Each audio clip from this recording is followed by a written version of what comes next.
오늘도 거룩한 주일을 맞이하여 하나님께서 사랑하시되 이처럼 사랑하시는 성도 여러분들과 함께 우리 모두의 영혼을 살리는 생명의 말씀을 나누게 하신 하나님께 진심으로 감사를 드립니다. 저와 여러분들이 함께 나누는 말씀이 하나님의 말씀, 생명의 말씀이 세파에 잃어버린, 세상의 파도 가운데 잃어버리고 놓쳐버리고 파괴되어진 하나님의 기쁨이 회복되는 그런 능력의 말씀이 되길, 말씀이 육신이 되어 우리 가운데 가시는 주님의 이름으로 축원합니다.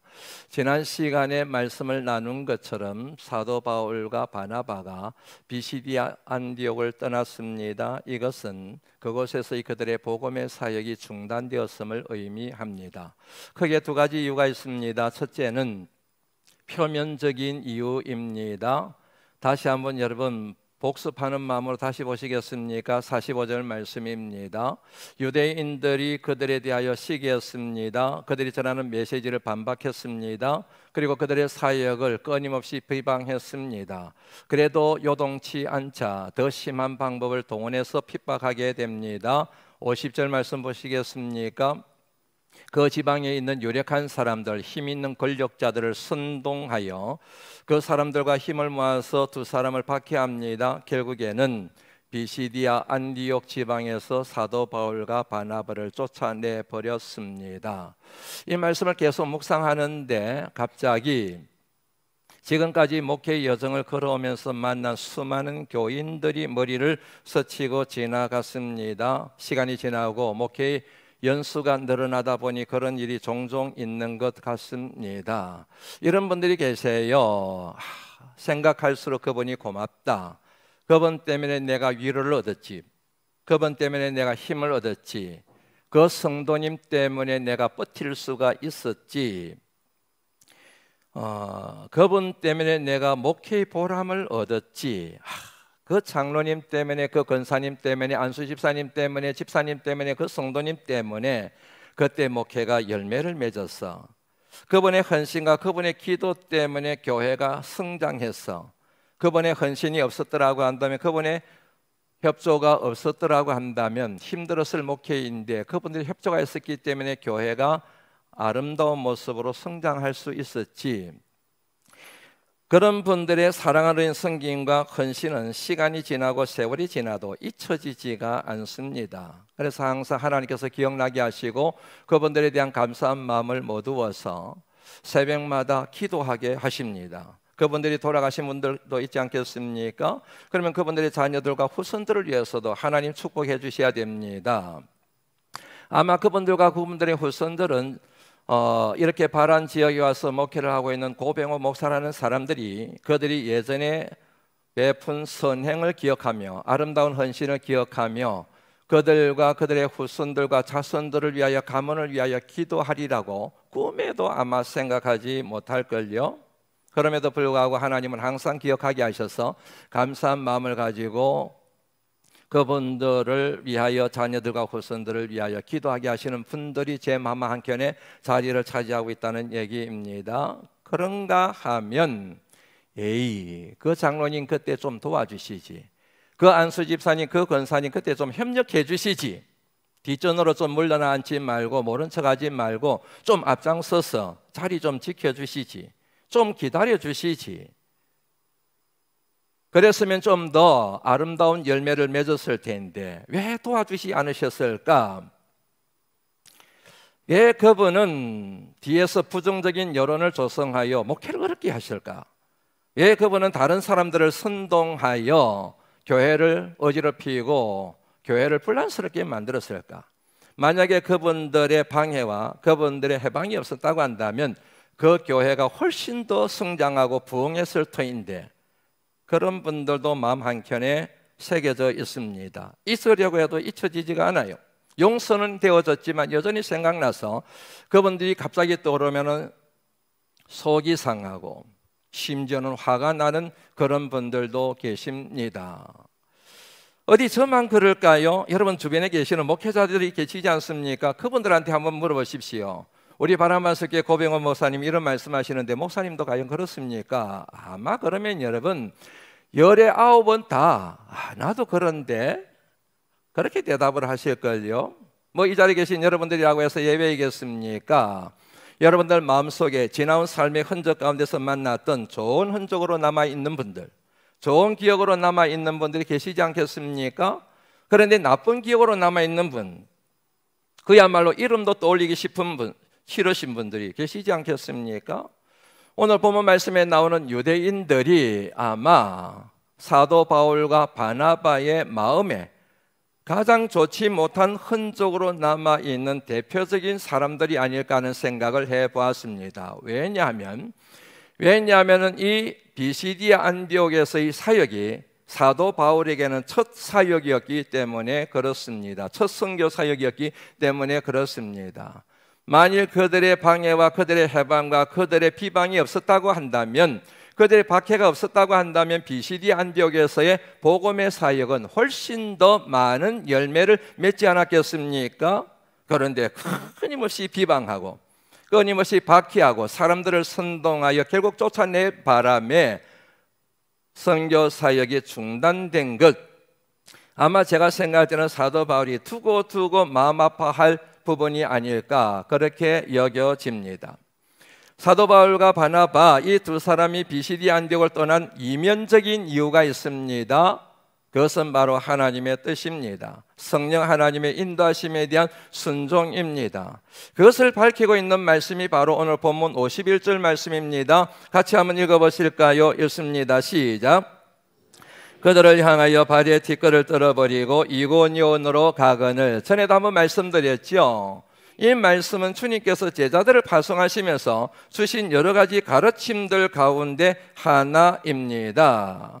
주님이 제자들을 파송하시면서 이렇게 말씀하셨습니다. 마가복음 6장 11절 말씀 같이 한번 읽어보실까요? 읽습니다. 시작. 어느 곳에서든지 너희를 영접하지 아니하고 너희 말을 듣지도 아니하거든 거기에서 나갈 때의 발 아래 먼지를 떨어버려 그들에게 증거를 삼으라 하시니. 목회를 하다 보면은 가끔씩 헤어지는 교인들이 있습니다. 설득을 하기도 하고 전화를 걸기도 하고 찾아뵙기도 합니다. 그러나 어떤 분들에 대해서는 찾아뵙지 않습니다. 전화도 걸지 않습니다. 설명을 하거나 설득시키지도 않습니다. 그러면 교인들의 얘기가 들려와요. 아니, 목사님이 좀 찾아가지, 목사님이 좀 붙잡아야지, 목사님이 좀 설득을 하셔야지. 그러면 제 대답은 간단합니다. 제가 가서 설득해도 무슨 소용이 있습니까? 제가 잡는다고 해서 그분이 잡힐 뿐입니까? 왜 안 갈까요? 잡아도 소용이 없기 때문에 그런 겁니다. 제가 매정해서 사랑이 없어서, 사랑이 부족해서 그런 것이 아니라 붙잡아도 소용없는 분들이 계세요. 그냥 제 마음의 감정으로 결정하겠습니까? 아니요. 하나님 앞에 기도하는 것이 있지요. 잡아도 소용없는 분들 갈 필요가 없다. 다른 교회 가서 신앙생활 열심히 하면 되는 거 있지요. 우리 바람마스 교회만 하나님이 계시는 것은 아니지 않습니까? 그런 생각을 하게 됩니다. 여러분 자녀를 키워보시면 아시겠지만은요, 자녀들이 잘 되기를 바라는 마음으로 끊임없이 타이릅니다. 끊임없이 교육합니다. 끊임없이 가르칩니다. 얘야 공부해라. 얘야 네 장래와 미래를 위하여 준비하거라. 그런 말 하면 안 돼. 그런 행동하면 안 돼. 그런 선택과 그런 결정하면 안 돼. 얘야 제발 엄마 아빠 말 좀 들어라. 때로는 여러분 강력하게 얘기하고 때로는 훈계가 지나쳐서 훈계를 명분 삼아서 매를 때릴 때도 있습니다. 그런데 아무리 해도 안 돼요. 아무리 가르쳐도 안 돼요. 그러면 여러분 경험해 보신 분들은 아시겠지만 살짝 마음을 내려놓게 됩니다. 살짝 내려놓게 되면서 자기 인생 자기가 알아서 하겠거니 부모의 내 말은 더 이상 통하지 않는구나. 하나님께 기도할 것뿐이다. 이런 마음이 들 때가 혹 여러분들 없으신지요? 목회를 가다 보면 여러분 그렇습니다. 이분은 안 되는구나 하는 느낌이 드는 분들이 계세요. 그분이 안 하는 이유, 봉사 안 하는 이유, 헌신하지 않는 이유, 기도하는 자리에 오지 않는 이유, 왜 그럴까요? 몰랐어요? 아니요, 알아요. 다 알고 있지만 안 하는 거예요. 다 알고 있지만 안 되는 거예요. 스스로 리미테이션 한계를 딱 정해놓고 그 안에서만 신앙생활하고 있다는 얘기입니다. 그런 분들에게는 아무리 가르쳐도, 아무리 말씀드려도, 아무리 도전해도, 아무리 건면해도 들어오지가 않습니다. 자기가 서는 선, 나는 요 안에서만 신앙생활 할 거야. 나는 항존이라도 여기까지만 봉사할 거야. 나는 여기까지만 예배 드릴 거야. 더 이상 나는 못해. 그거를 요청하지 마십시오. 그게 눈에 보이거든요. 여러분, 마가복음 6장 11절 말씀의 의미가 그런 겁니다. 영접하지 않습니다. 말씀 전하러 갔는데 영접하지 않습니다. 말을 해도 말을 듣지 않습니다. 그러면 여러분, 찾아간 사람과 말씀을 전한 사람은 그것으로 끝입니다. 나머지는 하나님이 알아서 하시는 것이지요. 영접하지 않고 말을 듣지 않은 사람, 그것에 대한 책임은 그 사람에게 있다는 사실을 뜻하는 말씀이 바로 마가복음 6장 11절 말씀이요, 오늘 본문 말씀에도 나오는 내용입니다. 아무리 사도 바울이 바나바가 비방하고 반박하고 박해하고 그런 그들에 대하여 대적하면서 저항하면서 복음의 말씀을 전해도 한계가 있다는 얘기이지요. 그래서 하나님께서 얘들아, 이제 비시디 안디옥에서의 말씀 사역은 끝내. 그리고 모든 시간과 에너지는 이고니온으로 가서 사용하거라. 그래서 이동하게 된 것, 그것이 바로 이면적인 이유였다는 사실을 나중에 14장에 들어가게 되면 또 자연스럽게 알게 됩니다. 이처럼 여러분, 비시디 안디옥을 바나바와 바울이 떠났습니다. 떠나고 난 뒤에 남겨진 비시디 안디옥 교회 그리고 성도들이 어떻게 되었는가, 그것을 증언하고 있는 말씀이 오늘 바로 52절 말씀입니다. 한번 같이 읽어볼까요? 읽습니다. 시작. 입 닫고 있으면 안 됩니다. 다시 읽습니다. 시작. 제자들은 기쁨과 성령이 충만하니라. 아멘. 이 말씀을 깊게 들여다볼 필요가 있습니다. 그러기 위해서 지난 주일에 여러분들에게 소개해드렸던 고린도전서 3장 6절 말씀, 7절 말씀을 여러분들에게 소개해드립니다. 같이 한번 읽어보실까요? 읽습니다. 시작.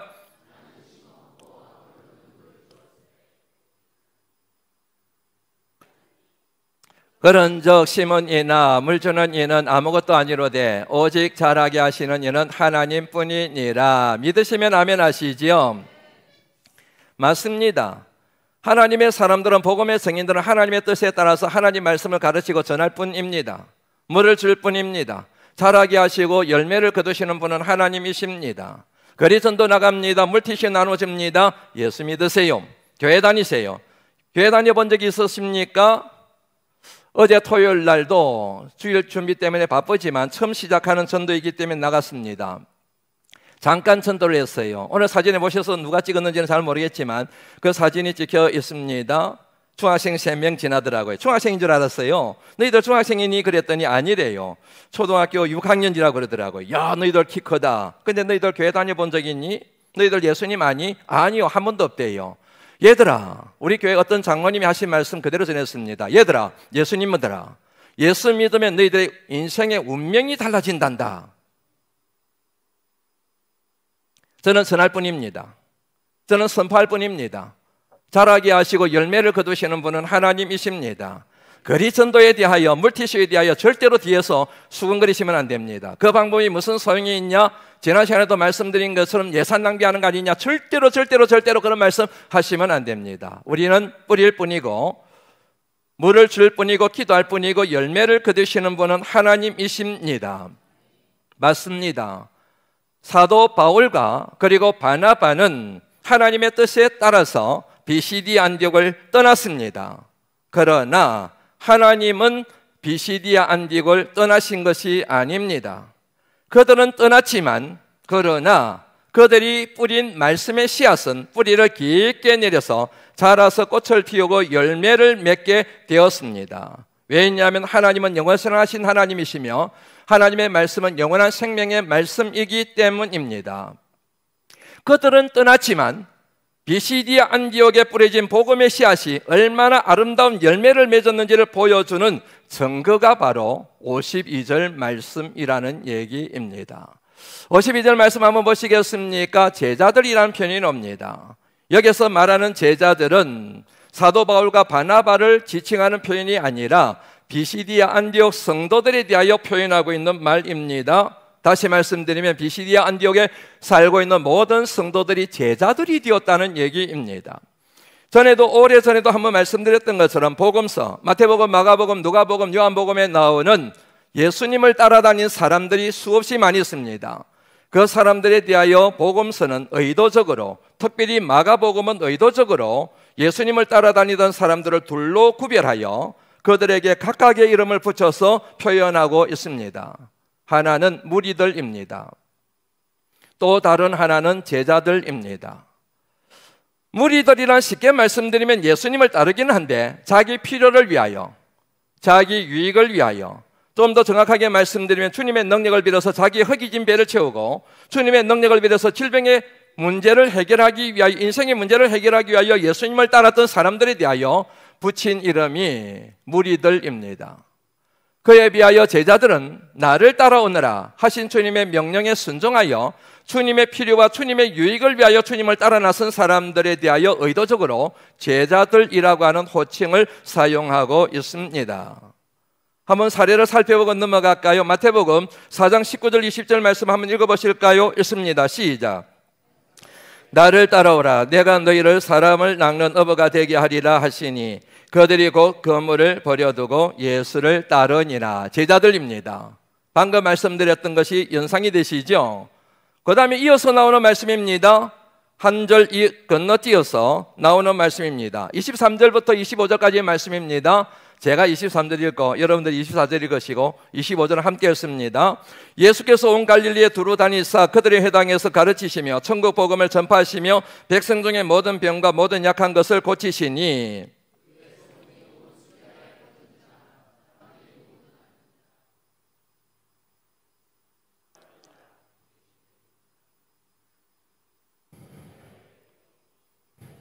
주님이 이 같은 능력이 있는 줄 믿으시기를 주 이름으로 축원합니다. 이 같은 치유와 회복의 역사가 말씀 듣는 중에 일어나기를 주의 이름으로 축원합니다.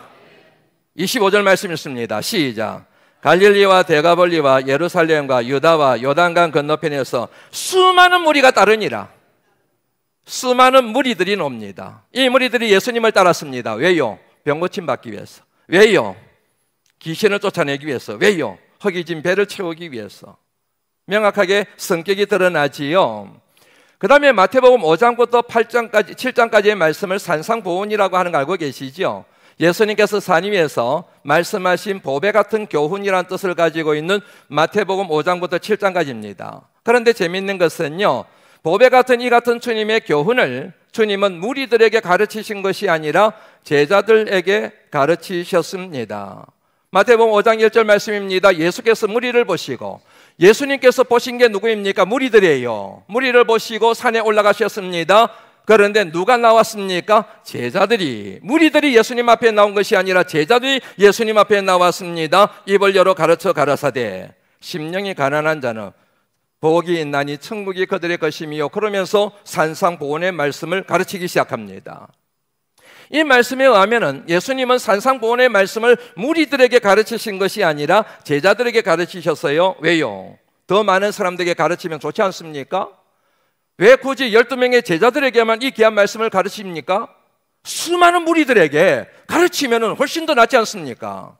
그런데 왜 그랬을까요? 이유는 간단합니다. 예수님을 따르되 자기 필요와 자기 유익을 위하여, 자기 주님의 능력을 빌어서 자신의 욕심을 채우기 위하여 주님을 따르던 이 무리들이 하나님 나라와 하나님의 뜻이 중심이 되어 있는, 그것을 추구하고 그것을 구하는 삶을 살아내야 될 산상보훈의 말씀을 소화해내기에는, 감당해내기에는 아직까지 벅차거나 준비가 덜 되어 있는 사람들이기 때문에 그런 것입니다. 쉽게 예를 들면 젖을 먹고 자라고 있는 아이에게 갈비를 주면서 너 먹어라, 이거 먹으면 건강에 좋단다, 그렇게 얘기하면 그 갈비 먹다가 애 죽이라는 얘기지 않습니까? 젖을 먹는 아이에게는 우유를 계속 먹여야 되는 거예요. 마찬가지입니다. 자신의 필요를 위해서 주님의 뒤를 따르는 사람들에게는 우유 같은 말씀이 필요한 거이지, 달달한 말씀이 필요한 거이지, 하나님의 나라와 하나님의 의를 위하여 생명을 걸어야 됩니다. 세상이 빛이 되어야 됩니다. 소금이 되어야 됩니다. 오른뺨을 치거든 왼뺨도 돌려대십시오. 그 뜻을 주고자 하는 자에게 속옷까지 주십시오. 이 말씀을 감당해내겠습니까? 안 되는 거예요. 52절 말씀 다시 한번 보시겠습니까? 제자들이 한 편이 옵니다.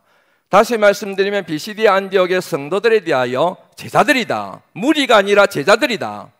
이 말씀은 다시 말씀드리면 BCD 안디옥의 성도들은 자기 필요와 자기 유익, 주님의 능력을 빌어서 자기 뜻을 이루고 자기 욕심을 채우고 인간적인 야망을 이루고 세속적인 부귀 영화를 누리기 위하여 예수님을 따른 사람들이 아니라 하나님의 나라와 하나님의 뜻을 이루기 위하여 제자의 삶을 살 것을 결단한 사람들이 되었음을 증언하고 있는 표현이 52절 첫머리에 나오는 제자들이라고 하는 말씀의 표현에 담겨있는 의미입니다. 여러분들에게 단도직입적으로 묻습니다. 여러분들은 무리입니까? 아니면 제자입니까? 나 장로인데, 나 목사인데 이런 거 하지 마시고, 나 수십 년 예수 믿었는데, 평생 예수 믿었는데, 우리 집안의 믿음의 몇 대 가문인데 이 얘기하지 마시고, 지금 나는 주님의 필요에 따라서 주님의 의를 위하여 헌신되어진 제자의 삶을 살아가고 있는지, 아니면 나는 주님의 능력을 빌어서 세상 부귀 영화를 얻는 내 필요와 내 유익을 취하기 위하여 예수님을 따르는 무리인지, 여러분의 신앙을 정확하게 정직하게 진단해 볼 필요가 있지 않겠습니까? 한국교회의 문제가 뭡니까? 교인은 많은데 성도를 보기가 힘들다고 말합니다. 목회자는 많은데 참 목회자를 만나기가 힘들다고 말합니다. 다시 말씀드리면 교회 안에 무리들은 넘쳐나는데 하나님 나라와 하나님의 의를 위하여 자신의 인생을 걸 수 있는 참 구원의 도리를 깨달은 제자들을 만나기가 힘들다는 얘기이지 않겠습니까? 여하튼 오늘 본문 말씀에 나오는 BCD 안디옥 성도들은 무리로 신앙생활한 것이 아니라 제자로 살아가는, 하나님에 의하여 그만큼 믿음이 성장하고 자랐음을 증거하고 있다는 얘기입니다. 이 같은 사실을 뒷받침하는 표현이 바로 이어서 나오게 됩니다. 52절 말씀 다시 한번 보시겠습니까? 52절 말씀 다시 보시면은요, 그런 표현이 나오지요. 기쁨이 충만하여, 제자들이 기쁨이 충만하여 라는 표현이 나옵니다. 이 기쁨이라는 단어, 제자들이 기쁨이 충만하여, 이 말씀 속에 담겨있는 기쁜 뜻을 이해하기 위해서는요, 두 개의 단어가 동원이 될 필요가 있습니다.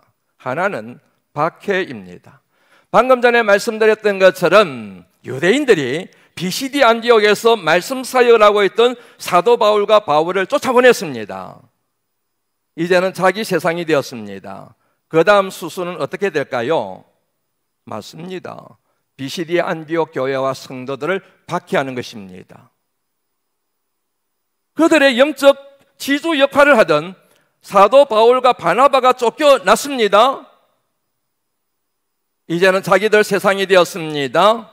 그야말로 목자를 잃어버린 양과 같이 유리할 수밖에 없는 안디옥 교회, BCD 안디옥 교회 성도들을 모질게 박해하기 시작합니다. 이거는 제 얘기가 아닙니다. 한번 사례를 살펴보시죠. 여러분, 여기에서 사례라는 표현이 참 중요합니다. 예가 되는 얘기이지요. 사도행전 7장 말씀, 서대반의 순교가 나옵니다. 사도행전 7장에 서대반의 순교 얘기가 나오지요. 그가 해당에서 하나님 말씀을 전하다가 유대인들에게 끌려나가서 그리고 돌에 맞아서 순교를 당하게 됩니다. 그때부터 예루살렘 교회와 성도들에 대한 박해가 무지막지하게 자행됩니다. 그것을 일러주고 있는 말씀이 사도행전 8장 1절에 나오죠. 한번 읽어볼까요? 읽습니다. 시작. 그가 죽임당함을 마땅히 여기더라. 그날에 예루살렘에 있는 교회에 큰 박해가 있어 사도 외에는 다 유대와 사마리아 모든 땅으로 흩어지니라. 그날은 어떤 날일까요? 서대반이 순교를 당한 날, 교회의 큰 박해, 메가라는 말입니다. 전방위적으로 교회와 성도들에 대한 박해가 이루어졌음을 고발하고 있는 표현이 큰이라고 하는 표현입니다. 얼마나 여러분 박해가 심하게 일어났는지 고발하고 있는 말씀이 3절에 나오지요. 한번 읽어볼까요? 읽습니다. 시작. 사울이 교회를 잔멸할세 각 집에 들어가 남녀를 끌어다가 옥에 넘기니라. 잔멸이라는 멸이 없습니다. 잔멸.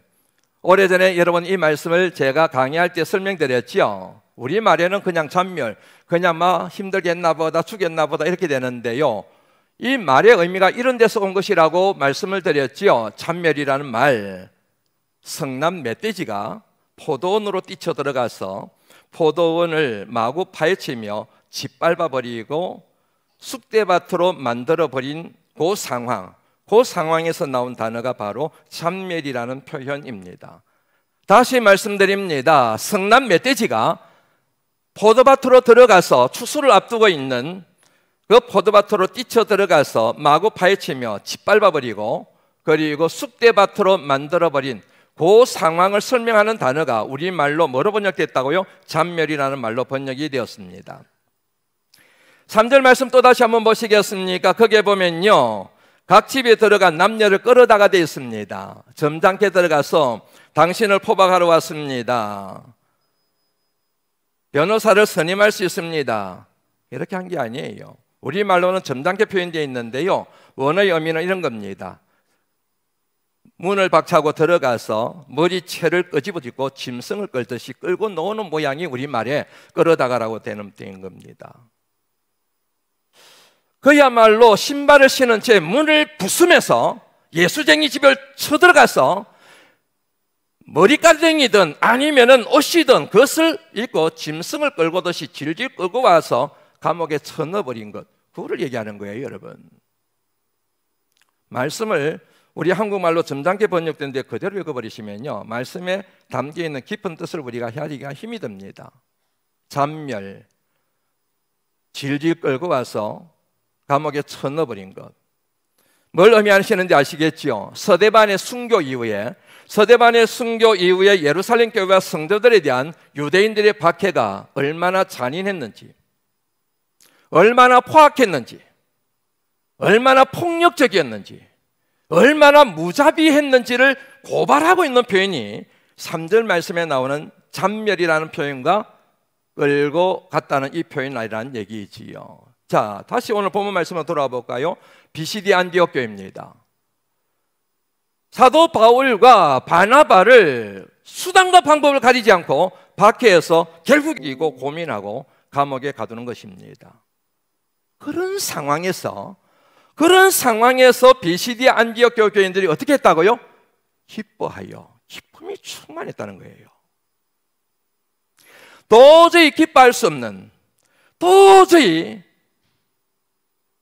기쁨이 충만할 수 없는 원망이 나고, 하나님을 믿어도 왜 이러냐, 예수 믿으면 복 받는다 그러더니 복은커녕 이런 환난이나 당하고 남편이 죽고 아버지가 죽고 아내가 죽고 어머니가 죽고 자식들이 끌려 예수 믿는다는 이유 때문에 목이 잘려 죽임을 당하고 이런 상황이라고 한다면 여러분들이 기뻐하시겠습니까? 기쁨이 충만하시겠습니까? 그런데 비시디 안디옥 교회 성도들은 기쁨이 충만했다는 거예요. 이것은 다시 말씀드리면 그런 환경에서도 복음을 포기하지 않았음을 의미합니다. 그런 상황 가운데서도 예수님을 부인하지 않았음을 의미합니다. 그런 상황 가운데서도 어떤 상황에 대하여 저주하지 않았음을 의미합니다.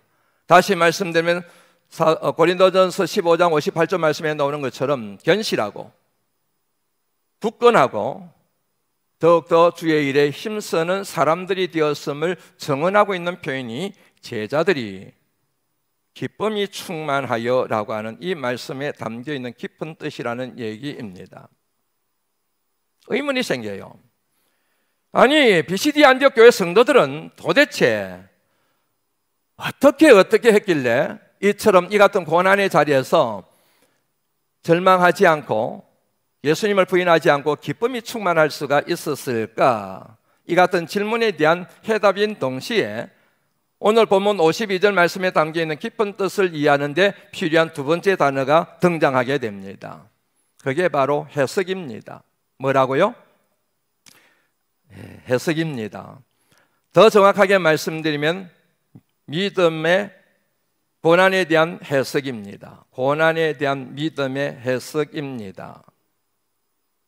여러분들이 잘 아시는 것처럼 요셉이 보디발 아내의 유혹을 거부했습니다. 결국에는 억울한 누명을 뒤집어쓰고 감옥에 갇히게 됩니다. 그럼에도 불구하고 요셉은 원망하지 않습니다. 좌절하지 않습니다. 하나님에 대하여 원망하지 않습니다. 그런 세상에 대하여 저주하지 않습니다.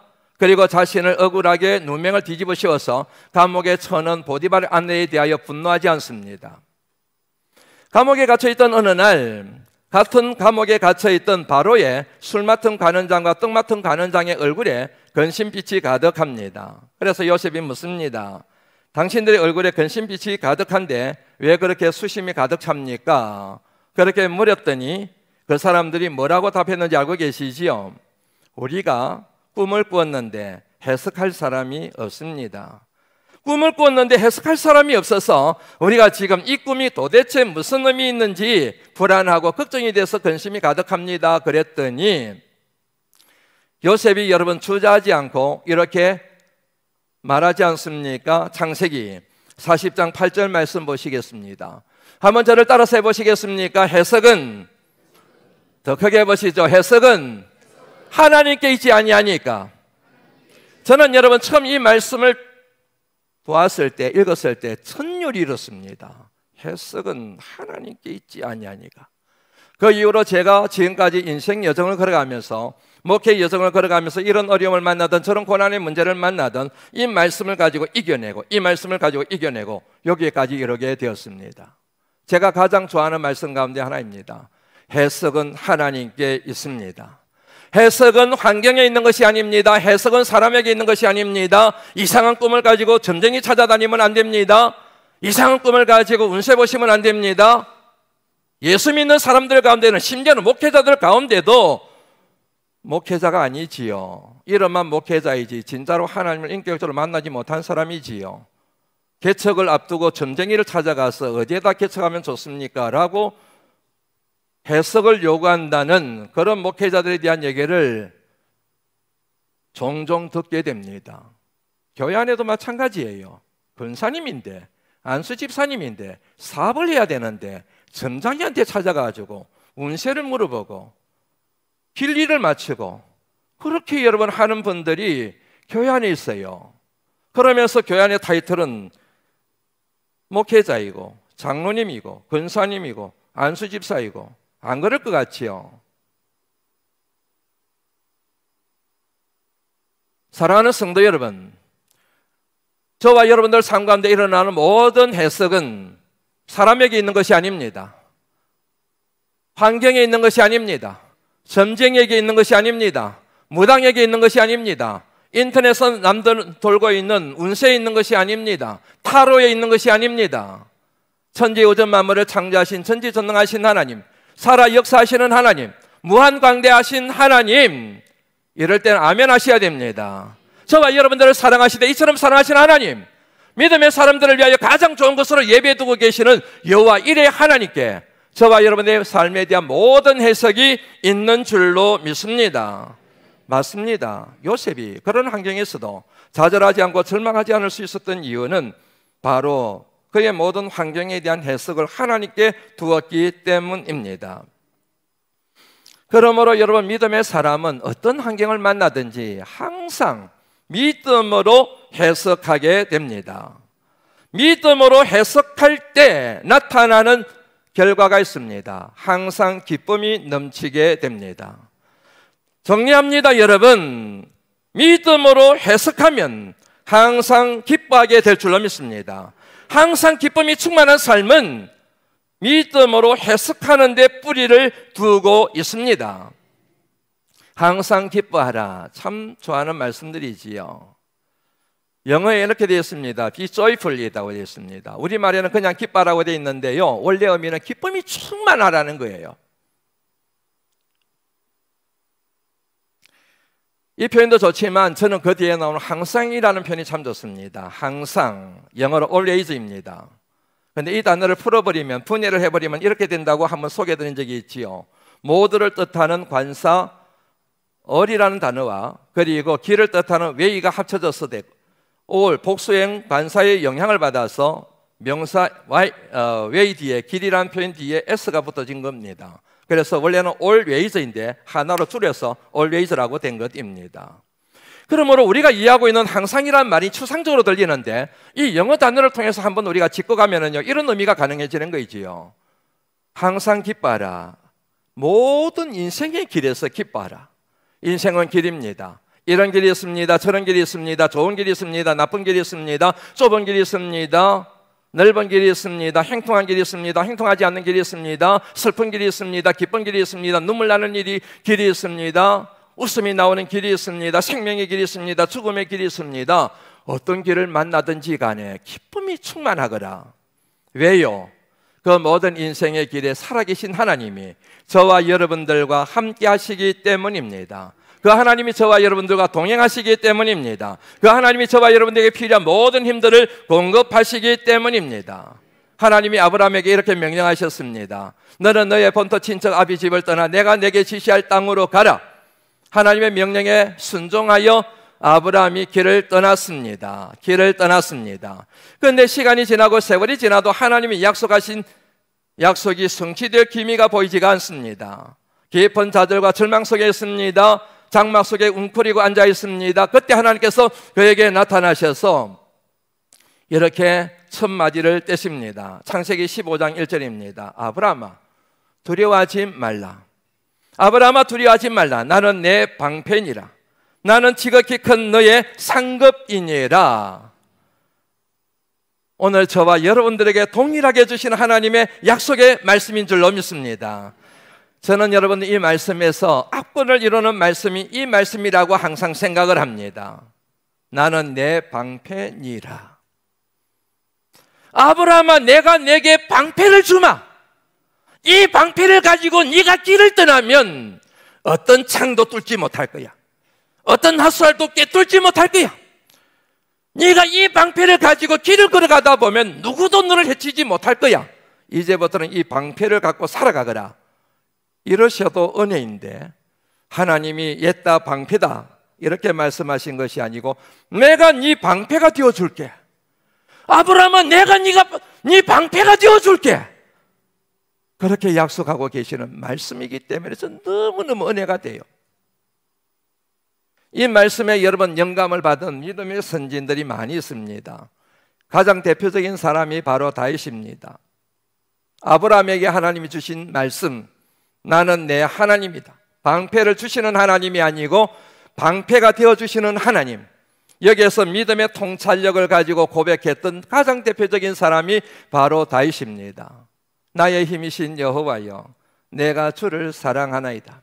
여호와는 나의 반석이시여, 나의 요새시여, 나를 건지시는 분이시여, 나의 하나님이시여, 여호와는 내가 환난 날에 그 안에 피할 바이시여.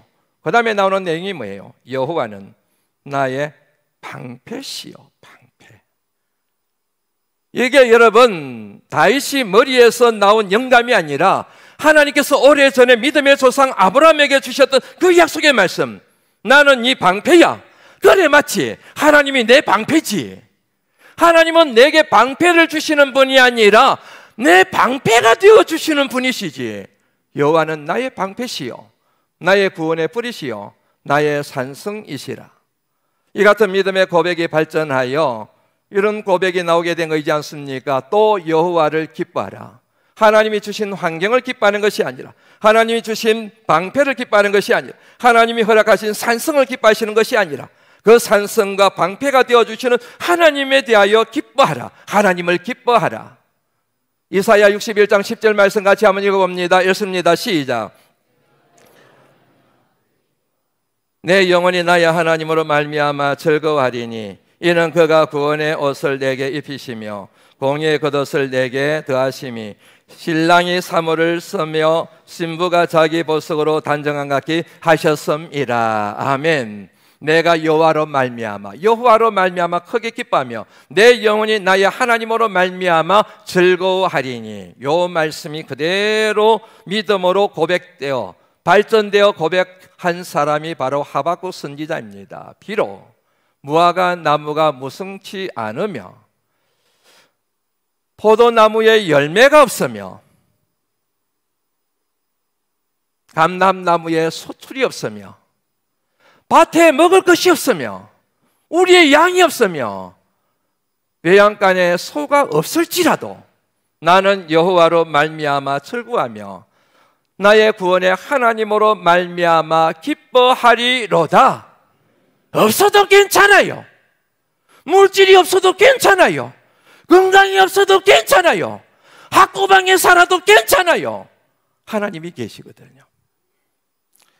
하나님이 주신 물질 때문에 기뻐하다 보면, 물질이 없어지면 하나님에 대하여 원망하게 되는데, 하나님을 인하여 기뻐하게 되면 물질이 없어도, 병약해도, 좀 부족해도 하나님 괜찮아요. 하나님이 저랑 계시는데요. 뭐.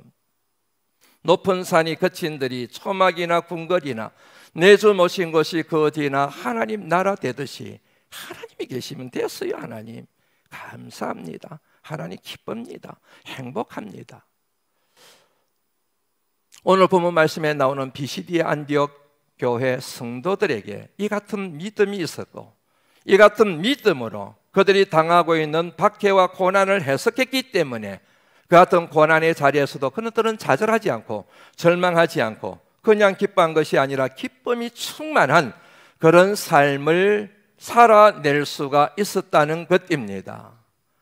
사랑하는 성도 여러분, 저와 여러분들의 기쁨의 근원은 세상 부귀 영화가 아니요 무병장수가 아니라 살아계신 하나님이시며, 저와 여러분들의 진정한 기쁨의 근원은 우리를 구원하시기 위하여 이 땅에 오셔서 고난받으시고 십자가 위에서 죽으셨으나 죽음의 권세를 이기시고 부활하신 예수 그리스도인 줄로 믿습니다. 생각하건대 현재의 고난은 장차 올 영광과 좋게 비교할 수 없도다. 여러분, 고난의 자리에 계십니까? 힘든 일을 만나셨습니까? 사방으로 오기의 삶을 당하고 계십니까? 뜻대로 일이 풀어지지 않아서 믿음이 흔들리고 계십니까? 깊은 좌절과 절망 속에 계십니까? 그때 여러분 생각하시기를 바랍니다. 현재의 고난을 생각하지 마시고, 현재 환경을 생각하지 마시고 장차 올 영광을 깊게 생각하시기를 주의 이름으로 축원합니다. 믿음의 주여 또 온전케 하시는 주님을 깊게 생각하시다 보면 현재의 고난 눈에 들어오지 않습니다. 이길 힘이 생깁니다. 그 모든 고난의 자리에서 천국을 살아내는 하나님의 거룩한 천국 백성이 될 줄로 믿습니다. 현재의 고난을 보지 마시고 장차 올 영광을 보시고 생각하시고, 미약한 오늘을 생각하지 마시고 창대케 될 내일을 생각하시는 믿음의 사람들이 되시기를 주의 이름으로 축원합니다. 주의 이름으로 축원합니다. 오늘 말씀은 찬양을 함께 부르면서 마무리하려고 합니다. 찬양팀이 도와주시면 좋겠습니다. 주님여 이 손을 꼭 잡고 가소서. 눈을 감고 부르셔도 좋습니다. 손을 들고 부르셔도 좋습니다. 이렇게 가슴에 손을 모시고 부르셔도 좋습니다. 주님, 저를 외면하지 마시고 저를 박대하지 마시고 저를 구박하지 마시고 부족하고 연약하여 쉽게 넘어지고 쓰러지는 저의 손을 꼭 잡고 일으켜 주시고 저의 손을 잡고 걸어가시옵소서. 간절한 마음을 가지고 우리 하나님 앞에 기도하는 마음을 가지고 찬양 부릅니다.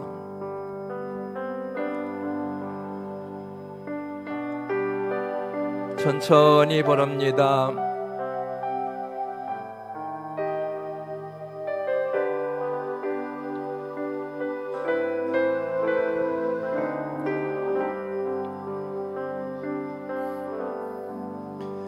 주님여 이 손을 꼭 잡고 가소서. 약하고 피곤한 이 몸을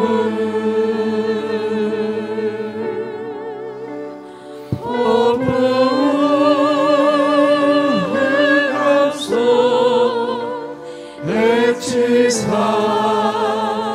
빛으로 손잡고 나를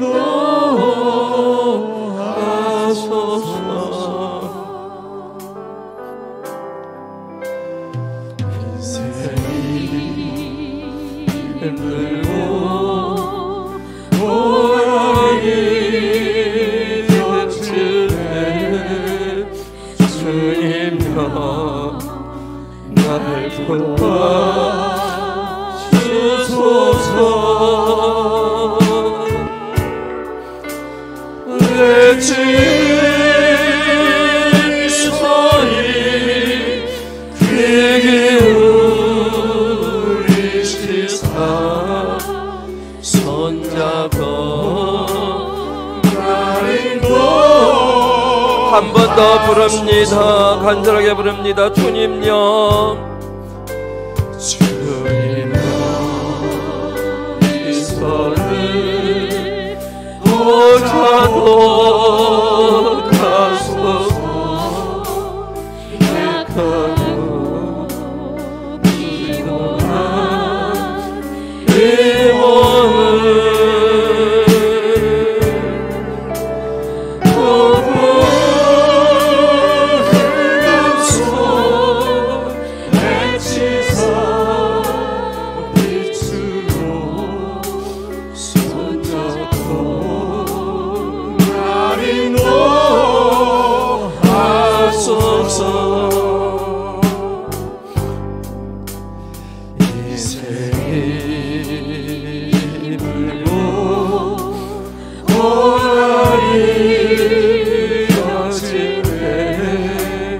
주님여 날 도와 주소서.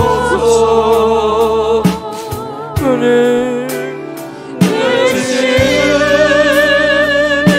소리 그게 우리 시사 손잡고 날도 하소서. 불같은 시험 많으나 불같은 시험 많으나 험내지 갑시다매 오늘 그 신임 이기거나 불같은 시험 많으나 겁내지 맙시다. 많으나 겁내지 맙시다. 주의 권능 그 신이 이기고 불같은 시험 많으나 시험 많으나 겁내지 맙시다.